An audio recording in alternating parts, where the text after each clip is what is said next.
Bonjour et bienvenue. Alors, quand on parle de crypto, l'image qui vient tout de suite, c'est un peu les montagnes russes, non? Les prix qui montent, qui descendent. Mais aujourd'hui, on va s'intéresser à l'exact opposé, au point de stabilité dans tout cet univers. On va décortiquer ensemble ce que sont les stablecoins. Oui, oublions juste un instant cette volatilité parfois un peu folle. Le concept dont on parle aujourd'hui, il a été pensé justement pour être un point d'ancrage, une sorte de pôle de stabilité au milieu de cet océan numérique. Et tout part de cette question qui est finalement assez simple. Imaginez un instant, combiner la stabilité et la familiarité de l'euro, par exemple, avec toute la puissance, toute la vitesse de la technologie blockchain. C'est exactement ça la promesse des stablecoins. Voyons voir si elle est tenue. Alors, la définition formelle, elle est simple mais vraiment puissante. Un stablecoin, c'est un jeton crypto dont la valeur est arrimée, on dit aussi PG, à celle d'un actif stable. Le plus souvent, c'est une monnaie comme le dollar ou l'euro. L'objectif, c'est de maintenir cette parité de 1 pour 1, quoi qu'il arrive. C'est vraiment la brique cash de la crypto. Voilà notre programme. D'abord, on va voir pourquoi ces stablecoins existent. Ensuite, comment ils font pour rester stables. Après, on verra les usages bien concrets, ce qu'on peut en faire, puis, très important, comment démarrer en toute sécurité. Et on finira par se demander si c'est, peut-être, la monnaie de demain. C'est parti. Bon, rentrons dans le vif du sujet. Avant de comprendre le comment, il faut absolument qu'on s'attarde sur le pourquoi.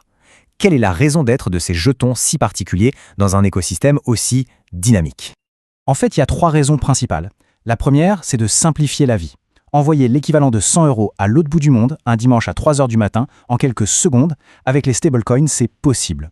Deuxièmement, ça sert d'unité de mesure fiable. C'est beaucoup plus simple de calculer ses profits et ses pertes dans une valeur stable. Et enfin, et ça c'est crucial, les stablecoins sont le carburant de la finance décentralisée, la fameuse DeFi.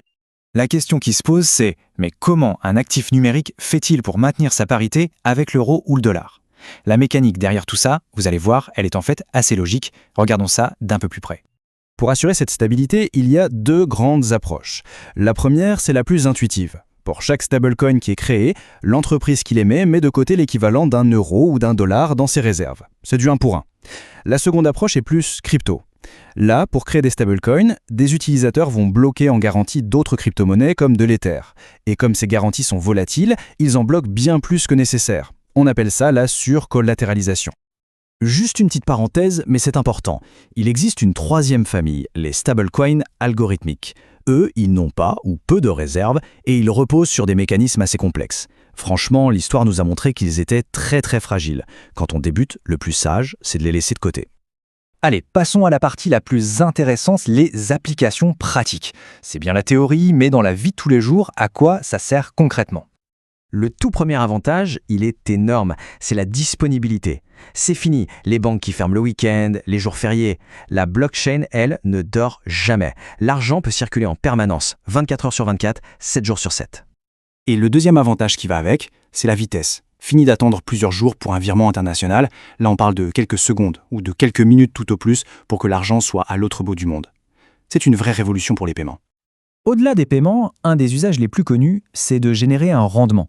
Souvent, on entend le mot staking, mais techniquement, il s'agit plutôt de lending, c'est-à-dire du prêt. Le principe est tout bête. On dépose ces stablecoins sur un protocole de finance décentralisé et ces fonds sont ensuite prêtés à des emprunteurs. En retour, on touche des intérêts. Ok, on a bien vu le potentiel, c'est clair, mais il est vraiment essentiel d'aborder cet univers avec beaucoup de prudence. Alors voyons ensemble comment faire ces premiers pas de la manière la plus sûre possible. Parce que oui, avant de se lancer tête baissée, il faut absolument comprendre les risques. Des pièges, il y en a dans cet écosystème, et il faut apprendre à les reconnaître pour ne pas tomber dedans. Il y a plusieurs niveaux de risque à surveiller. D'abord, l'émetteur du stablecoin lui-même. Est-ce que ses réserves sont transparentes, auditées? Ensuite, le protocole DeFi qu'on utilise. Est-ce que son code a été vérifié par des experts? Il y a aussi le risque de marché, bien sûr. Et enfin, le plus fréquent, c'est l'erreur humaine. Se tromper d'adresse ou pire, de réseau quand on fait un envoi. Du coup, voici quelques règles d'or à toujours garder en tête. 1. On ne met pas tous ses œufs dans le même panier, on diversifie. 2. On commence avec les acteurs les plus réputés, ceux qui sont garantis. 3. On reste simple au début. Et 4, c'est peut-être le plus important, on vérifie toujours, 2 fois plutôt qu'une, l'adresse et surtout le réseau avant d'envoyer.